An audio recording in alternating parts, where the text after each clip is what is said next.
Looks at modern-day hill climbing with the help of one of today's living legends. 54-year-old Earl Bowlby is a 9-time national hill climb champion. Who better to tell us about this grassroots American pastime? A motorcycle shop owner in his hometown of Logan, Ohio, Bowlby has ridden BSAs exclusively for over 2 decades. I like a motorcycle to be simple and nothing on it that's not necessary. Some of these exotic motorcycles, when they're running right, there's no question they're the fastest thing on the hill today. But mine's more consistent. Mine's more likely to run every week. Running nitromethane fuel and using only a high-gear transmission, the Hillclimb machine is a rare breed among the motorcycle racing family. Well, I think the first thing they look at is probably the long swing arm it has. It's probably 2 feet longer than a stock motorcycle. And then they look at the chain across the rear tire for traction. And there's many other things different on a hill climber, too. You've got a high-performance engine. You're burning nitromethane instead of gasoline in the motor. And the rear suspension is a little bit like a motocross motorcycle today. Maybe not quite that much. As you can probably tell by now, there are no full-fledged factory efforts in hill climbing. There is some minor assistance in the form of parts and information, but there are no factory vans with lucrative sponsored decoration. Simply stated, to be a hill climbing champ, you not only have to be a good rider, but a good wrench as well. I usually run about the same thing year-round, except for the gear ratios. Different hills, you need to have different speeds, different acceleration. So I change the rear sprocket on the rear wheel from time to time. In his 22-year hill climbing career, Earl Bowlby has learned all the nuances of life as a hill climb champ. As an independent competitor, that not only includes the prerequisites of riding and wrenching, but managing finances as well. I suppose the biggest single expense is all your travel time, because we drive thousands of miles per year to a hill climb. And our nitromethane costs us somewhere between $30 and $40 per gallon. And we may go through 10 to 20 gallons per year. And the other thing would be the maintenance on the motorcycle. What did you damage today? Did you wreck it? Did you blow up the motor?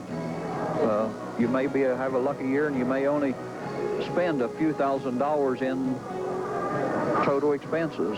Earl Bowlby, 54 years young and still a top competitor in the fast and furious world of hill climbing. That interview was taped prior to the final round of the National Hill Climb Championships. Earl Bowlby and his fellow competitors had gathered for one of motorcycle racing's classic meetings. Dennis Torres reports on the 40th annual Devil's Staircase Professional Hill Climb. October mornings in Ohio are picturesque and quite chilly. The town of Oregonia, between Dayton and Cincinnati, is typical of the area. Main Street consists of the post office and combination filling station and food market. However, every fall, this quaint village is the meeting place for hundreds of motorcycle racing fans. They come from all over Ohio as well as neighboring states. The attraction? This 450-foot hill known as the Devil's Staircase, and the competitors who will try to tame it. Hill climb competitors come here for one last chance to put their stamp on the AMA National Hill Climb Championships. On this final day of the hill climb season, both the 540 and 800cc National Hill Climb titles were still up for grabs. Electronic sensors at the top and bottom of the hill compute and document each rider's time. Riders' performances are announced almost immediately after each run. Well, the scoring on the hill climb or the finished positions result in the fastest times up the hill. Each rider gets 2 opportunities at the hill. If his first round is the fastest, he need not take his second run, but that doesn't very often happen. A run can also be decided on a rider's footage up the hill, but usually with the quality of the riders we have anymore and the horsepower and the bikes that they have, why, it's a matter of the fastest time over the hill as opposed to footage. Some hill climbs use the footage method to determine the day's winners. For some riders at Oregonia, that could have been disastrous. Number 20, Baltimore's Harry Schreiber was one rider who had problems on this day, from aborted runs to difficulties after he crossed the finish line sensor. When the dust cleared, Schreiber walked away unharmed. Others, like former champ Jim Clark out of Laurelville, Ohio, weren't so lucky. Clark comes down hard at the 3/4 mark, and although he finishes the run, grabs his back in pain. The result of that jarring ride, 2 days in the hospital with a broken vertebrae. In slow motion, you can see how this hill earned its nickname, the Devil's Staircase. 3 plateaus that launched the motorcycle have raised havoc since 1948. In the 540cc class, 2 riders came into the final hill climb round at Oregonia with a chance at the national title. Defending 540cc champ Greg Williams from Canada is always tough at Oregonia and takes pride in his #1 plate. His championship rival, standings leader Tim Frazier from Lancaster, Ohio. Frazier rides with the #2 plate, which coincidentally is the same number of his mentor, the venerable Earl Bowlby. On Frazier's first ride, he came up short to Greg Williams by almost 1/100th of a second. However, on his second run, he beat Williams' run and held down first place. Williams then wheeled out his #1 machine and retaliated with a 6.27-second run that not only won the event, but was the fast time of the day in the 540cc class.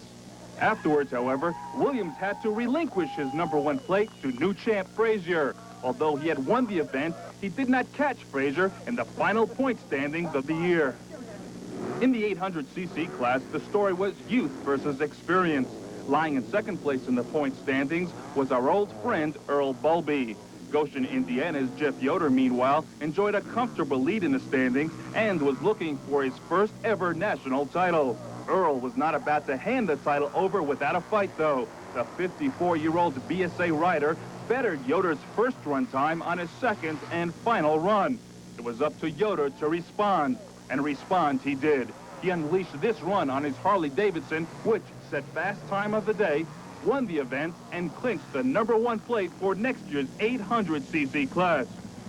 For that championship-winning performance, Jeff Yoder is our Castrol Rider of the Week. The pride of Goshen, Indiana, will receive a custom jacket and plaque for being named Castrol Rider of the Week.